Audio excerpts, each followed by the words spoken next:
Oke, Ya. Bang Lecu sebagai kuasa hukum Inara seperti Ya. apa proses perceraian Mawa sudah berjalan dan Ya, oke. muncul sebuah gugatan tuntutan 100 Ya. juta terus emas 45. Ya. Abang melihatnya seperti apa mungkin? Ya bagus ya, Mawa saudara M ya saya sebut ya, mohon maaf ya, mengajukan gugatan ya perceraian. Nah akhirnya saudara Insan juga saya rasa sudah berada di Medan untuk menghadiri yang namanya sidang perceraiannya. Ya bagus, artinya apa yang diajukan itu kan semua bisa menjadi merupakan permohonan yang memang diharapkan oleh saudara M ini, ya kan? Nah, saya rasa ya permohonan itu kan boleh sah-sah saja. Berapapun yang diminta kan boleh saja diajukan. Nanti kembali kepada kewenangan majelis hakim ketika memutus, ya kan, melalui pertimbangan-pertimbangan yang layak pastinya ya. Tidak mungkin menggunakan pertimbangan-pertimbangan yang tidak layak. Jadi saya tahu majelis hakim pasti mengambil pertimbangan-pertimbangan yang jelas layak. Jadi nggak apa-apa. Silakan. Nah, tapi saran saya kepada saudara Insan segera selesaikan. Segera ke sana selesaikan, ya kan, biar ada putusan. Ya, tapi nggak usah khawatir kok, ya kan. Apapun yang menjadi putusan nantinya, ya kan, toh terkait nafkah itu sebenarnya umumnya itu biasa yang kita tahu itu adalah putusan yang non eksekutorial. Artinya kalau diajukan namanya eksekusi terhadap putusan, ya kan, biasanya pihak jurusita itu mengeksekusi uang yang ada di rekening saja, tidak bisa dipaksa. Ya, tidak bisa dipaksa karena itu bukan merupakan kerugian material. Seperti itu. Oke, Bang. Kabar baik juga ke Bang buat Inara Bang terkait Insan mau digugat Mawa. Kabar baik juga sih buat Inara klien Abang. Ya artinya menurut saya ya kabar itu bagus ya. Ya artinya ada gugatan cerai, ada progres lah terhadap suatu hubungan, itu ada progres, ada perjalanan yang kemudian akhirnya ya memang harus diakhiri gitu.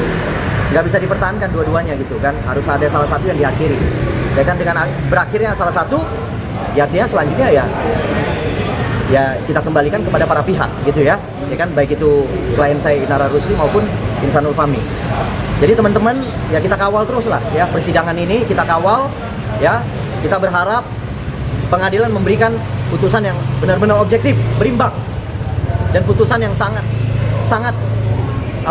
memberikan keadilan bagi kedua belah pihak. Seperti itu. Oke Bang, artinya Inara lega juga dong waktu itu kan menginginkan kepastian tuh, Ya. gugat atau dua-duanya. Ya, jadi dengan adanya gugatan itu ya pihak kami ya sudah sebenarnya udah artinya ya sudah pada posisi kami lah intinya ya posisi kami, kita berusaha mempertahankan dengan baik ya.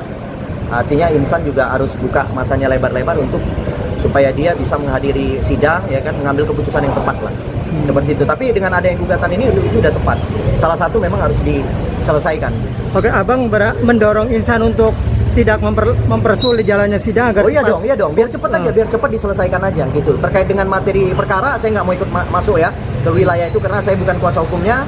Yang pertama, yang kedua, nggak usah dikhawatirkan juga karena eksekusi terhadap putusan perceraian itu sifatnya sebenarnya non eksekutorial, ya, tidak bisa dipaksakan. Ya, seseorang itu misalnya diganjar dengan harus membayar sekian, kemudian dia harus tetap dipaksa untuk membayar sekian. Enggak seperti itu. Jurusita itu biasa mengeksekusi uang yang ada di rekening. Jadi kalau nilainya kecil juga itulah bahan eksekusinya. Seperti itu, teman-teman. Bang, tapi klien Abang sudah ada rencana belum apabila nanti putusan sudah diputuskan?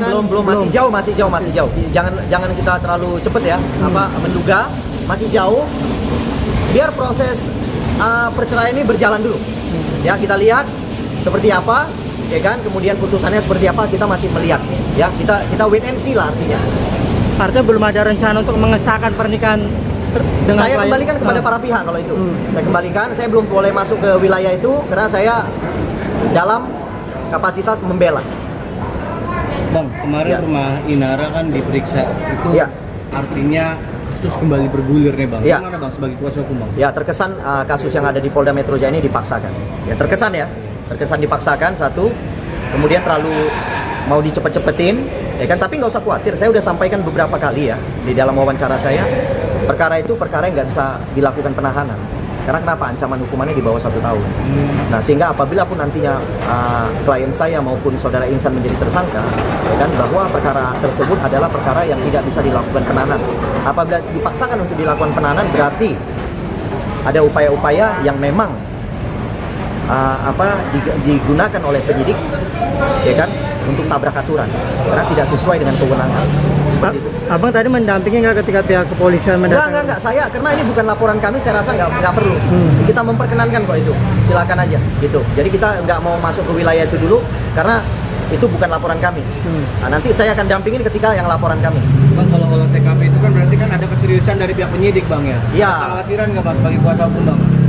Sudah saya sampaikan beberapa kali, laporan ini laporan ancaman di bawah 1 tahun, sehingga tidak layak untuk dilakukan penahanan nantinya.